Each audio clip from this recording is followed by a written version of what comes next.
Life Audio. Today on Talk About That, John does the work of three grown men and learns why Benjamin Franklin was a lot like Andre the Giant. Meanwhile, I eat the last ice cream bar while out on tour with another comedian and tell you the tale of the satanic panic that helped start the Black Plague in the 1200s. Plus a conversation about why it's so hard to make new friends as adults. Today's episode is not sponsored by kleptomaniacs. We take things literally.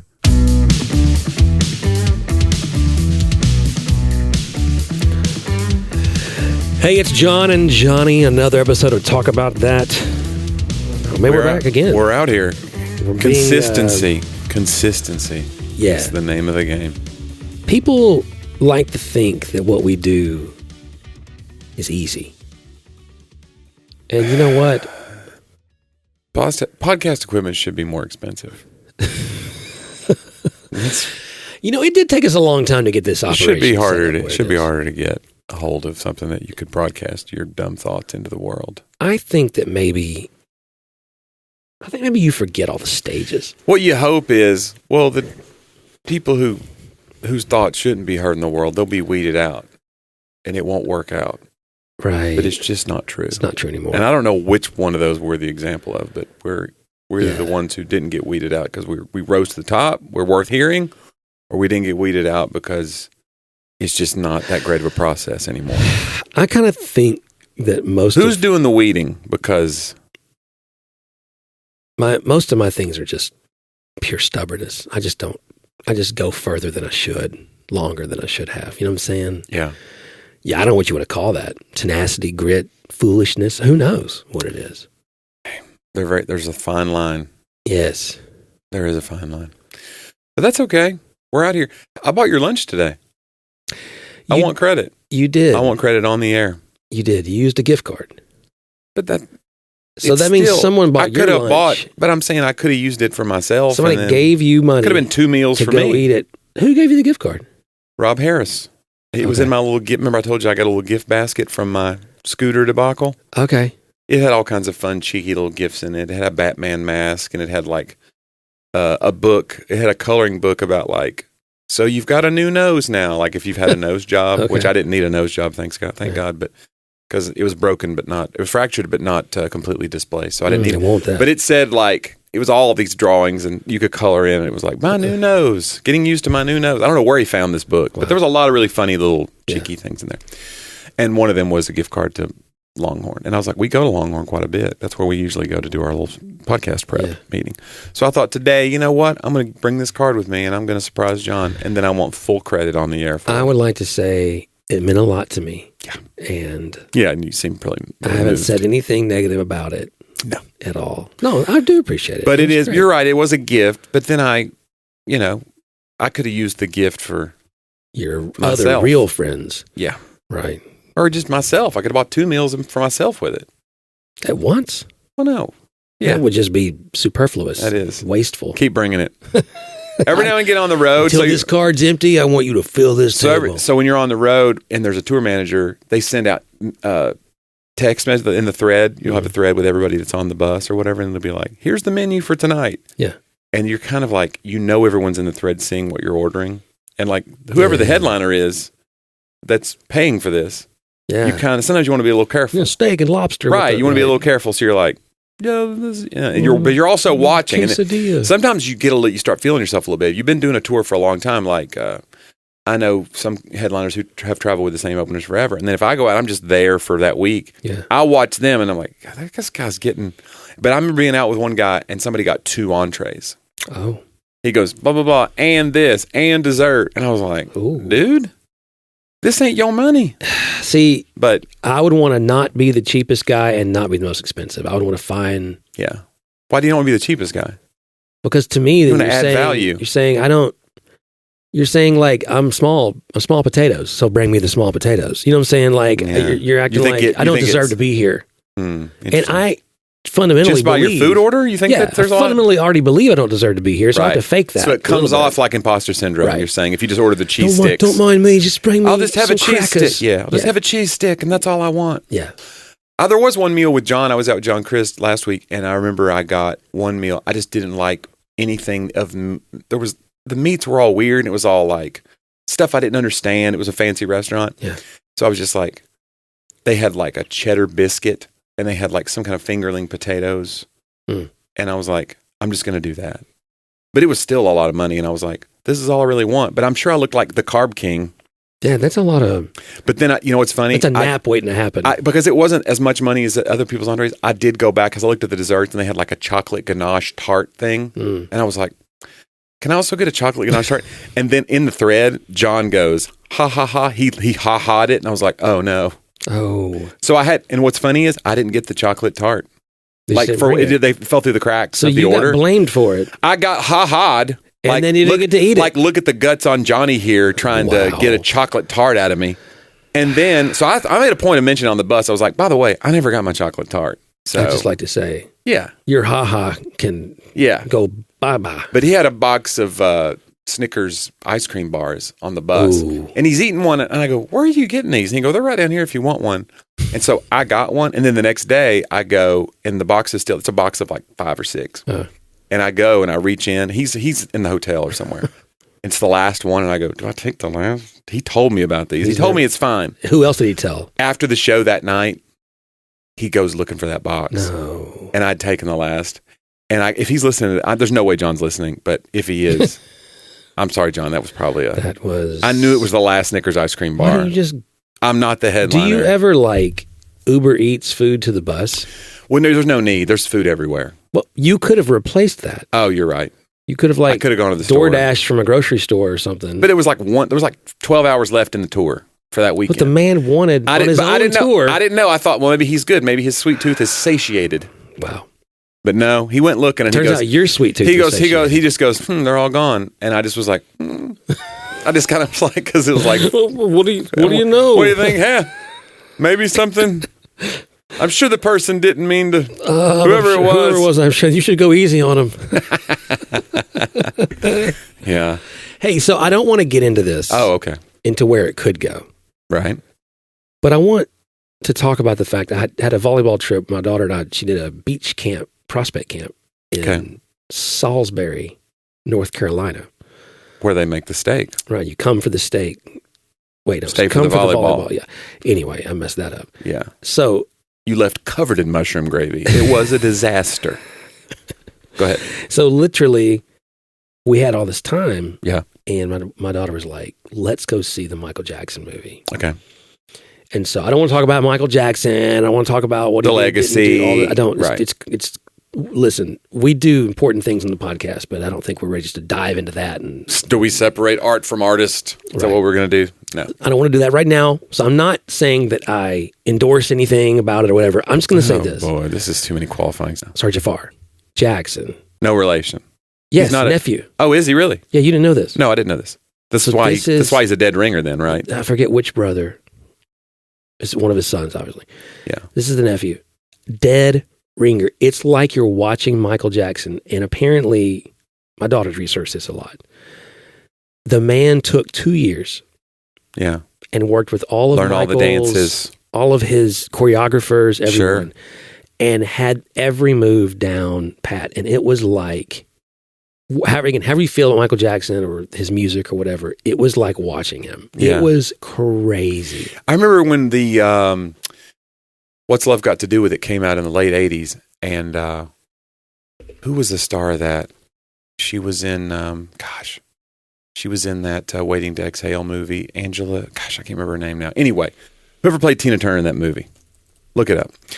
Whoever played Tina Turner, I remember seeing Roger Ebert do the review of that movie back when Siskel and Ebert was a big deal. To get their thumbs up was a big deal for your movie.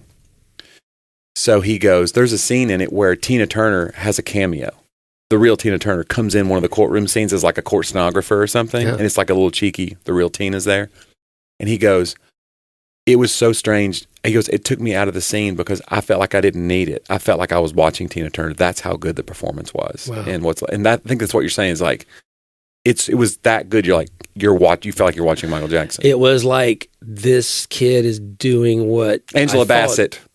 Yeah. Angela Bassett. This kid's doing what I thought only one person could do. Yeah. Like that.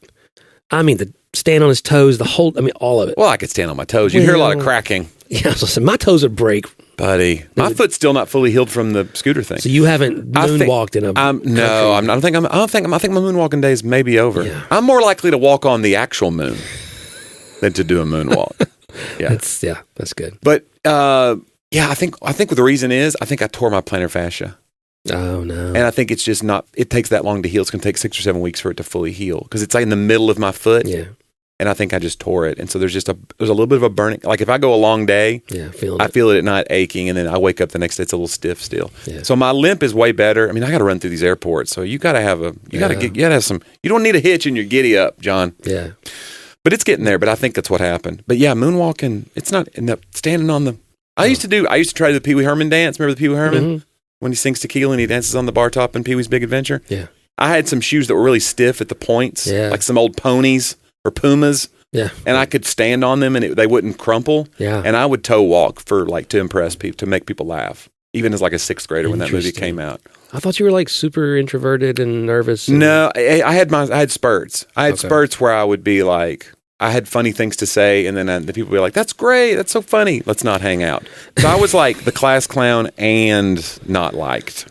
See, but you've already been told by teammates, by classmates later that actually you were liked. Yeah, I think I maybe came off as aloof to people because I was so I felt worthless, so I projected that, and it came off as snobbery maybe to people. Yeah. Because I'm like, well, you're not going to like me if I let you into the real me. Right. So I hold you at an arm's length, and you go, well, that guy's he holds people at arm's length. Let's not get in there. But you don't know that when you're a kid. No, you don't. You can't know what you don't know, John. You can't know, and you can't. Let me tell you something. Living my life as a motivational speaker of sorts, there are certain people that you can articulate both the problem and pathways to solution to them, and it clicks with them, and they go immediately and apply it. Right? I could say, "Hey, listen, logic it works." Right? The vibe there is a vibe you can give off that will be a self-fulfilling prophecy to things that could happen to you. You know, and you won't know why, but if you recognize the vibe, oh, okay, and you get that. And there are others, that are not logically driven. And even if you don't believe in 9 Enneagram types or whatever, I at least subscribe to 3 subtypes: a head, heart, and a gut. That I meet people, it just always aligns that somehow they tend to begin in that place. Then it doesn't know where they stay, but certainly in childhood. Right. You can't just say to someone who feels or has a gut reaction first, like, hey, I'm going to give you the logical answer. And that's going to, for me, it works. Like if you give me the logical answer, I almost immediately start applying it. Doesn't mean I can fix the problem or whatever, but I will go, I'll recognize it. But yes, you can't. If you were that kid and you were in an emotional place, odds are you couldn't just walk up and go, "Hey, Johnny, you know what you're doing?" You just would have been. I remember my first like real girlfriend broke up with me, and somebody said that they go, "Oh, this girl broke up with." This is an older person trying to like comfort me, and they were like, "This girl broke up with me," and I saw her like 2 years later, and I was like, I could not even imagine ever being with that person. I was so relieved that we hadn't ended up together. He was trying to comfort me, and it didn't help at all. No, I was just boohooing and sad, and I was like, "Thanks a lot, oldie." Yeah. I don't know. Now, I've had kids say, why are we talking about you? It's like, I was trying to make you. Yeah. We weren't really. I'm over it. I was trying to help Let's you. take a minute, John, and not to think about ourselves. That's good. Because we're going to hear from a few of our friends who are advertisers on the show. Let's take a moment.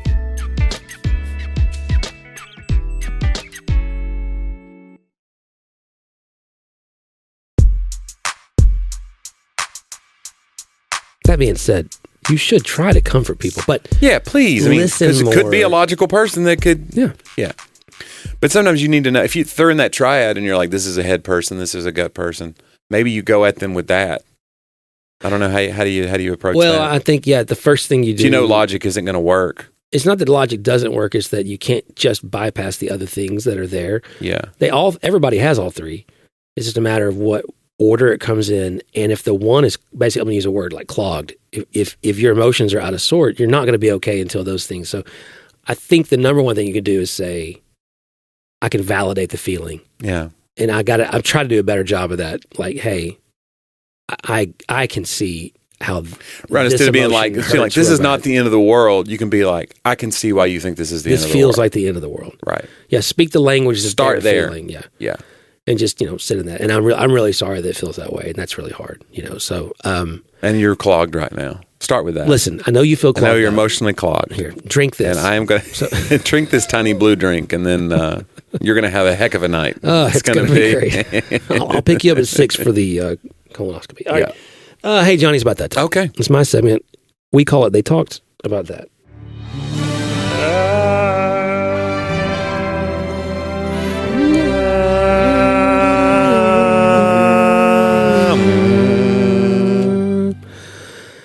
I'm going to go with Lee Iacocca.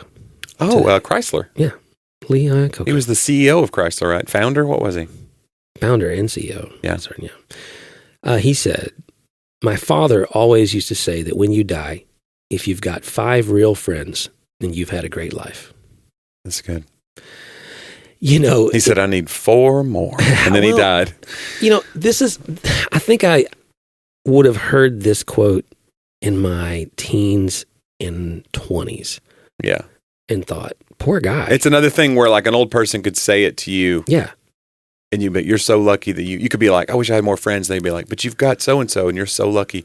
Listen, if you're so lucky, if you just have one real friend, it'd be like, "Beat it, old timer." Yeah. It's like, dude, why did nobody like you? Because you're imagining a person that like everyone likes and has these wild parties at their house and they're everybody's favorite person. And those are just like the Gatsbys of the world. That's a real myth. It is. And I think it's also, as you get older, friendship it's more complicated than I thought, because friendship never felt complicated to me. I mean, I'll be real. Your experience in school was a little different than mine. I was riddled with insecurities for sure. But I mean, I kind of felt like I had friends in every group. Yeah. I don't know if I was popular or not, but it felt like... Well, you were class president. I was class president and student council president, and I did all the things, but it was on that front. I wasn't the big athlete, and you were, something. but you were you were in an environment where you were rewarded for being smart and clever.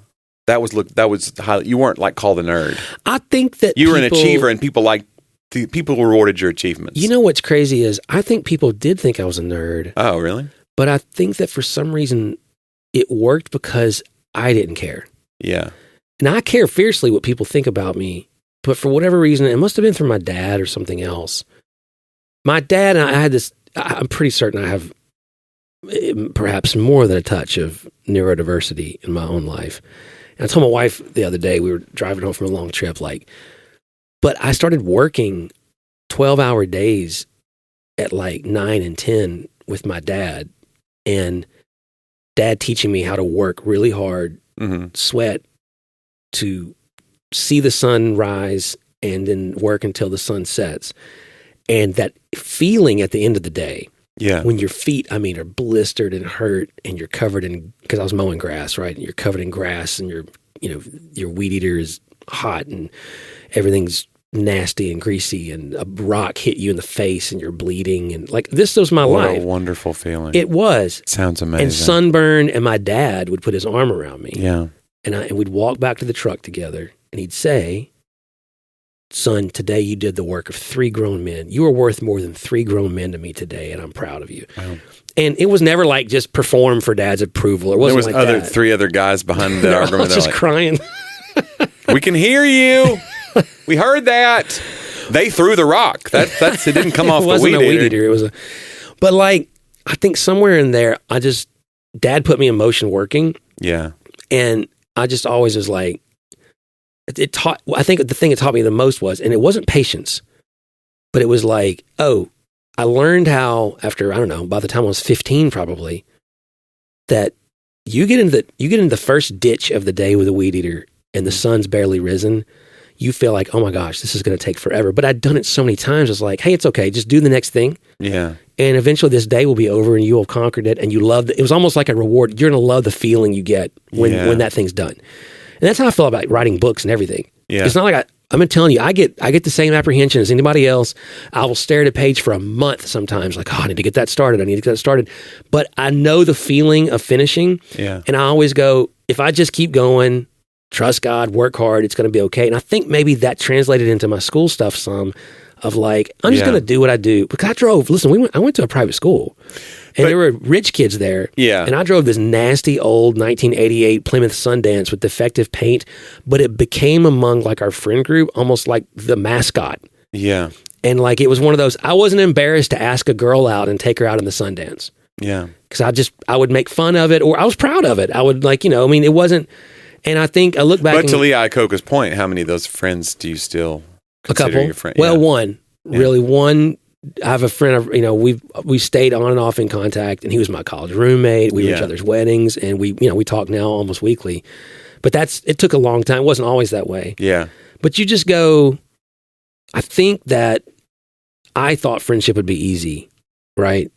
And then you get into your 30s, especially in 40s. And I think it's when you have kids, especially, and your life takes off. Or when adult friends are hard for guys, too, because it's not like, because of part of all the gender roles, too. And it's like, if you're a guy and you're like, I don't have a lot of guy friends and I'm an adult now, there's not like a thing where you're like, do you want to go do something? Like you're so apprehensive of like putting yourself out there. Whereas in school, you're forced together. Right. Let's go do recess. You're put in these situations where you're going to have to like make friends. Eat with somebody. You have to make friends. Yeah. Yeah. There's going to be an end of the year trip. And you're like, who am I going to buddy up with while we're at Dollywood? Yeah. You think about it from the middle of the year. They go, Dollywood's coming. You think, who am I going to pal around with?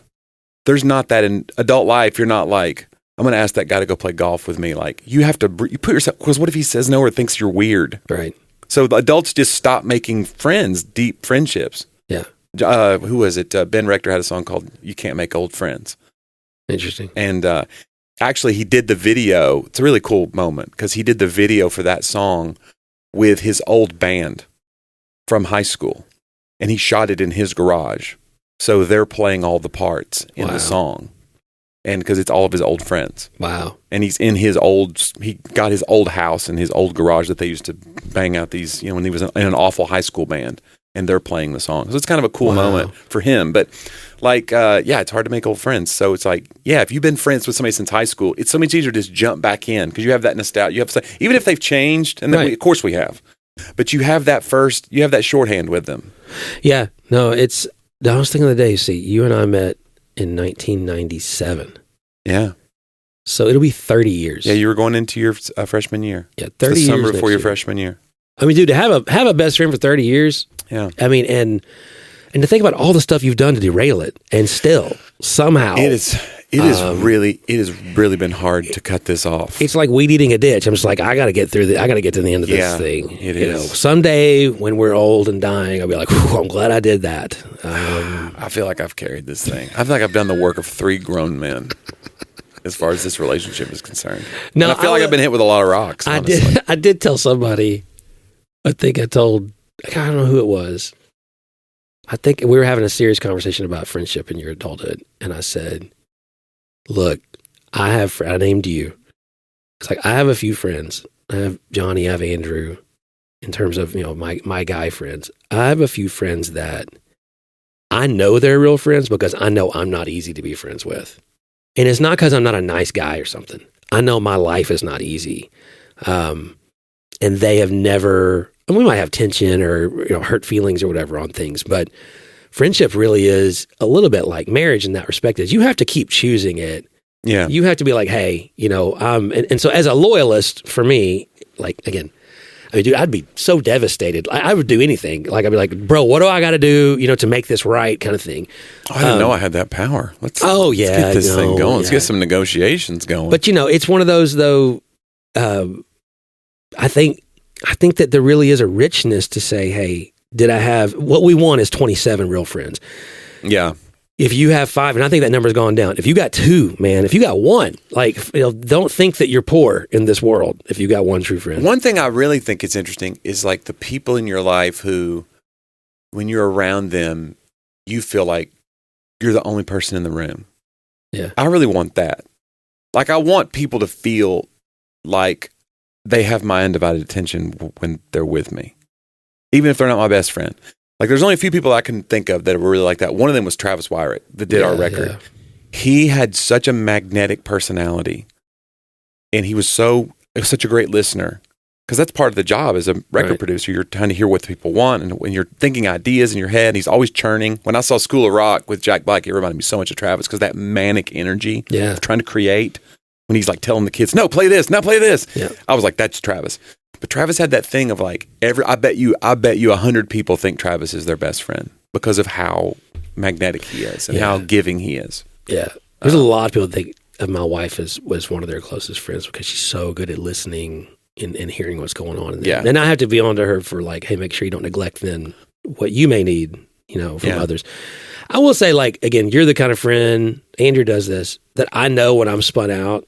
Like, I know that you set aside what's going on in your life for this lunch, and we're going to talk about the same thing I've just spun out upon last month or whatever. Right. But a good friend will go, they won't say anything. They'll just be like, keep asking questions, even though you already know the answers, probably. Because it's not really about me getting the answer. It's about, I need to, emote this, or I need this to, You're clogged. So, dude, you're just clogged. It's the theme of the show. You got to unclog this stuff. Anyway, Lee Iacocca, and hey, Johnny, thanks for being a good friend. He was a founder of Chrysler, and not, in fact, Iacocca-Cola, which would have been a slam dunk. What was he doing? Make a cola and just call it Iacocca-Cola, and compete. We would have never heard of Pepsi. Well, no, I'm just saying that Coca-Cola would be like, "What are you doing, dude?" And he goes, "Hey, it's not the same. It's my name. Sorry." I mean, what are you going to do? He could have sued them for using his name. Oh, is it too late? It probably. I think he passed. Not for him. I think he passed, but for somebody else down the line. John, let's do my segments. Let's start with old jokes. We call it Joke About That.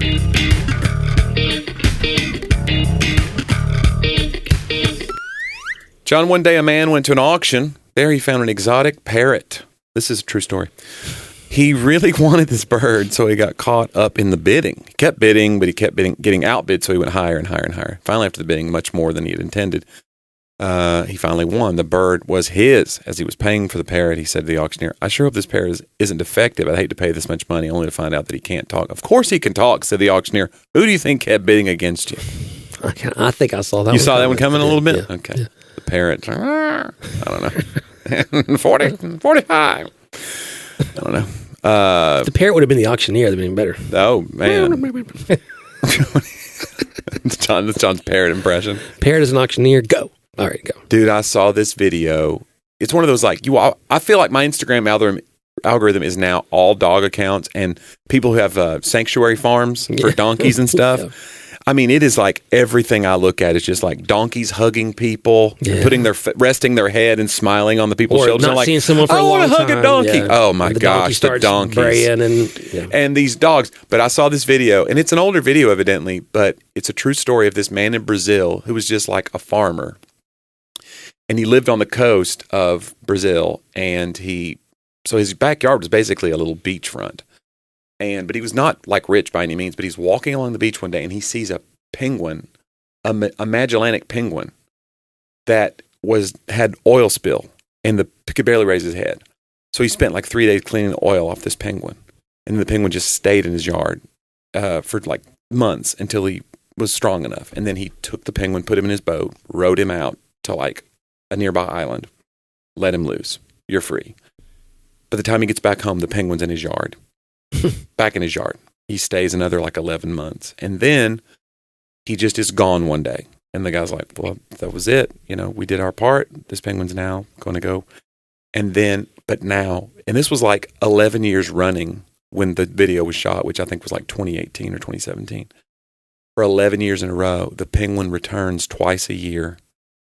And the scientists do not really know why. So they tracked the penguin at one point. And it was swimming 5,000 miles one way in open water back to where it's from and the Magellan, whatever islands, mating, raising its young. And then, the mother raises the young mostly in penguin culture. And then it heads back. Wow. It comes and visits him. And he's the only one that the penguin will allow to touch him. Like he can approach the penguin, but nobody else is like, he'll get skittish around any other human. He knows that backyard, that one, the instinct of this penguin, he knows exactly 5,000 miles one way of open water. Wow. He does it like twice a year. And he did it for, the point of this video is 11. It was fascinating.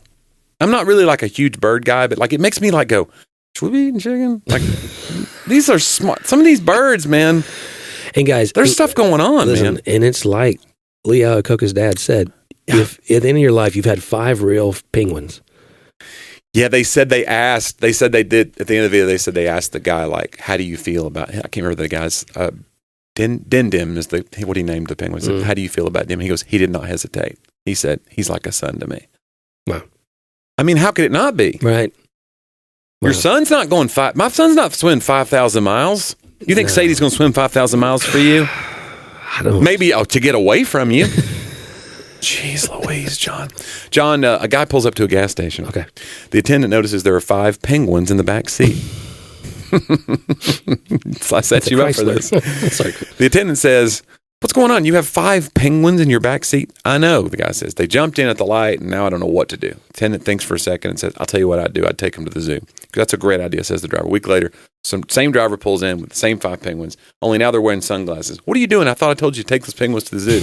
He says, we did. We had a great time. Today we're going to the beach. I knew it. His name's Dim Dim. No, it's not. It's not the. It's a full circle. One of those was a true story, but that second part, not so much. John, let's do This Week in History. We call it Talk About Then. John, this week, 1937, the Duke of Windsor married American divorcee Mrs. Wallace Warfield Simpson. He renounced the throne for love. Mm-hmm. I think it's happened since then. Didn't it happen with the actress? Somebody renounced his role. Some prince in England renounced his role for the actress. I can't remember. I don't follow royalty. Oh, you're talking about Meghan Markle. Meghan Markle. That was a renouncing for love, right? Wasn't that? Doesn't he? But I don't think he was the. He wasn't the direct he was heir. The heir apparent. It wasn't he the spare. The spare apparent. Can you heir a spare? Anyway, John, this guy, the Duke of Windsor, he gave up his throne as King Edward VIII to marry her in 1936, becoming the Duke of Windsor. His brother then became king, George VI. So yeah, that's true love. Did you watch The Crown? But I mean, again, I say that knowing that, like, maybe he didn't want to be king, and also you're still going to be taken care of the rest of your life, probably, right? You're still from royalty. It's not like he's like, and now I'll be destitute. Did you ever watch The Crown? No. Bro, what are you doing? I don't know. I'm just not fascinated by England's... You need to go watch The Crown. Hey, we started a little country in 1776 to get away from all that nonsense. 250 years ago, maybe you heard of it. Listen, you need to go watch The Crown, because that whole storyline's unbelievable. Yeah. And it's probably they're probably embellishing a lot along the way, aren't they? Yes, but... So why would I want to start there? I don't think... Don't start me there. I think that's like saying, you want to know about JFK, go watch the Oliver Stone movie. Where they just speculate the whole thing. I've also watched documentaries on it, so you could go watch those. All right. And they're great. But no, it was a really big deal. And George, his brother, had a major stuttering issue. Oh, is this about the King's Speech? I know about the King's Speech. I saw that. Well, I've seen everything I need to see. And that's Elizabeth's dad. All right. And so there's a lot that changed the course of 20th century, 21st century British history through that process. But yes, he did live very well off for the rest of his life. I mean, you're going to be taken care of. Yeah. John, this week, 1752, reportedly, on this day, Benjamin Franklin flew his kite, proving that lightning is a form of electricity. Now, this is a lot of one of those, like, where folklore kind of gets into history, but this is a lot of accounts of this. According to Franklin's description of the experiment, a silk kite with a string that led to a key was to be flown. During the early stages of a storm, the kite had a separate silk string that was attached to the kite string near the key. The kite flyer was to stand under a shelter so that he and the silk string stayed dry, protecting them from the electric charge. It is unlikely that the kite was actually struck by lightning, as is in the folk. All the stories say that the key was struck by lightning. But more so that it would probably have seriously injured Franklin if there was actually a lightning strike. But it probably just gathered electricity from the storm, as Franklin predicted it would. This and his lightning rod experiments helped prove that lightning was a form of electricity. And so, by the way, he began the lightning rod, putting up lightning rods after that are a major thing. On huge buildings, because they're starting a lot of fires before that. Think about, anytime you hear about anything in historical buildings, they burn down, and a lot of that was lightning strikes. The Benjamin Franklin World, which is a new book by Ron Chernow. The Benjamin Franklin World? but I'm still reading Washington. It's my vacation book. That's a big book. That's one of those like 1,000 pages. Yeah, man. I'm at like 590. You know what's too many? But he was such. So Benjamin Franklin was one of those people who was a true global celebrity in his own lifetime.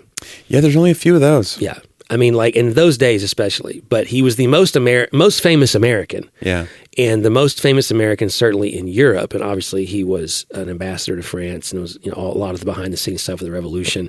And then George Washington being the other one. And interestingly enough, when they go to create the Constitutional Convention, of course, Franklin's pretty old at that point, but it was like, whoever the president of the convention was going to be was probably going to become the president of the United States if they ever created a constitution, which their whole purpose was not to create a constitution, they said, but was stated to revise the Articles of Confederation. So they ended up, doing a lot more than they said they were going to do because they were scared people were scared to come if they said they were just going to redo it. But Franklin deferred and basically was the one that suggested that George Washington be the president. But he could have been president, you're saying. Could have been the first. I think he knew he was already. Again, that's 1780. You think he just didn't want to do it? I think he just knew he was too old, and that he knew he knew how famous he was. Yeah, and he tried to get George Washington to come to Europe and visit. Washington never left. He's like, I don't need it. I'm doing everything I need to do. Yeah, Washington just wanted to be at Mount Vernon and do planting and stuff. It's like Andre the Giant. Andre the Giant. They never put the belt on Andre because if you had Hulk Hogan, you didn't need to put the belt on Andre because Andre was a draw unto himself. He knew it. They knew enough to know, like, why would you're wasting a championship on Andre because he's a draw. He doesn't need the belt to be a draw. Wow. That's Benjamin Franklin. That's Benjamin Franklin. We never knew I was going to tie Benjamin Franklin to Andre the Giant, but he was the Andre the Giant of politics. Franklin the Giant. That's what they called him. Nobody? I didn't know. He was probably 5'8". Andre. Wait. Yeah, he's John, this week in 1233. Oh, everybody remembers that. Pope Gregory the Ninth, his first papal bull, the Vox Romana, he described the devil worshipped by witches as half cat and half man, the half cat, half man figure, and established the cat as a creature of the devil. So he's kind of just doing this preaching off the cuff. By the way, I've decided that the devil is half cat, half man. So by demonizing cats, it led them to them being killed throughout Europe. And this ripple effect led to the decimation of European cat population, led to an increase of rats and mice, which in turn led to the spread of Black Death. Interesting. So this guy gets up and just preaches whatever, but he's so powerful. Like it makes you think about what you preach this Sunday. Tell you what, don't be out here demonizing cats. What's funny is we have a cat in our neighborhood. I'm allergic to cats. Yeah. And I never really liked cats because they hurt me. Right. They make me, my eyes, I'm going like full on cut me Mick eyes if I'm around a cat. I get asthma attacks. But there's a cat that's so like friendly. It's a stray. It was a stray, and now it's kind of been adopted by this family. But they let it out because it won't stay in the house. It's one of those like it's lived outside its whole life, so it just won't. So it goes house to house, just loves on people. Its name is Salem. It's a black cat, and I get the Salem anyway. But this cat will just walk right up to you, and I mean, I want to pick it up so bad. It is the sweetest cat. It makes me want a cat, but I can't. I bet Salem, I love you. And he does the whole thing where he goes between your legs and does the whole figure eights. Maybe if you, over time, exposed a little bit a day. Yeah, a little bit a day to build up your tolerance to cat dander. Maybe I'll take some cyanide, too, just a little bit. Just enough that won't kill me, just ruin my day. Just enough. And about 2-3 years from now, you'll be able to pet a cat. And you'll think, wow, that was worth it. Or you'll die of cyanide poisoning. Either way, something, perhaps nondescript, will have happened. I just want a pet so bad. I need a pet right now. Maybe you need to get a pet that's maybe like a fish. That's the thing is if I had a cat, we could probably justify having a cat because we go on the road a lot. A cat can take care of cat can take care of itself. Litter box, change the litter box. Maybe somebody comes by. You have one of those automatic feeders. Cat's not going to grieve usually that you're gone that much. Right. A dog, you just can't do it. But if I could maybe I get shots. I get allergy shots. Then we get a cat. Maybe. Do you really want to cat right into the show and let me know if that's a thing? Has anybody ever been like severely allergic to cats? Right. Are allergy shots worth it? Does it really reverse your cat allergies? Does it really mitigate enough to where I could be a cat owner? Because if so, I think I could see doing it. How would somebody get in touch with the show, John? They would go to talkaboutthatpodcast.com, or they'd send an email to hello@talkaboutthatpodcast.com. Also, over 400 episodes if you want to. They're archived right on there. And anyway, yeah, maybe I get a cat. Maybe. I think it might fundamentally change our friendship. You might not be in one of my 5. Are you not a cat person? Are you hate cats that much? I don't hate them. You're not allergic. My wife's allergic as well. Yeah. Well, you're not. It's like you're over at my house all the time. That's true. And this would be a good reason not to come now. Yeah, you're like, we can't. I couldn't. You're a home turf guy. You're like, why don't you come on over? I got the pool. I could grill. Do you have a pool? Do you ever offer to grill? How often do you use that pool? Versus what you spend on it. How often do I Be honest with me. Would you put in a pool if you didn't have a pool? The pool's not for me. Would you put in a pool if you didn't have a pool? No. Yes. Not for me. Listen, I don't like cold water. Yeah. I get in the pool a couple times a year. It's not heated, your pool? No, but it's shallow. You got to wait till it's really hot. So it's shallow, so it warms up pretty quickly. I know somebody else is shallow. Oh, no. That'll preach. Won't it, though? You haven't invited me to the pool this year. Is it open? Well, that's running? partially because I have some deck repairs. I'm waiting on my friend to come. Afraid I'll trip and fall through the deck. I mean, I was like, well, we can't. I only invite my lighter friends. He'll go right through this like a sack of dirt. That's fun. Message received. No, I want to have you over. I'm just not even home. I'm leaving again. It's fine. In fact, when this comes out, I won't even be here. That sounds like I was dying. I was. If you're listening to this show, John's been in a horrible accident. I'll just be in Kentucky. I'm going to now read John's will. Good grief. I leave the podcast to Johnny. That was dark. Get another host that you really like. Now nothing can happen because we've said all that all flippantly, and we'll have to edit it out. Oh, be like, they knew. If something happened, it'd be bad. Yeah, and you don't know how to. But edit. if you say it, it won't happen. I'm gonna. We say it because it won't happen now. I'm going to put this in there to post, like schedule it, and you won't be able to stop it. That's true. If something happens, you're like, I got to get to John's computer. It was like, what if I was like on a submarine and my computer went down with me or whatever? Are you going in? Is there a volleyball tryout on a submarine that you're headed to? Volleyball camp in a submarine? Submarines in Kentucky. God, this thing was expensive. Well, once you see it, you'll know why. This is What's the tuition? A very strange camp. Sadie's in the Navy now. Oh. 7-year deal. It would be cheaper. You're probably right. Yeah. Hey, guys, well, thanks for all the time you gave us this week. Make sure you check out JohnnyW.com for lots of new tour dates and lots of opportunities to see his live show with many amazing openers. And you're going to want to go be a part of what Johnny's doing out there on the road. But thanks for the time you gave us this week. Let's do it again next week here on Talk About That.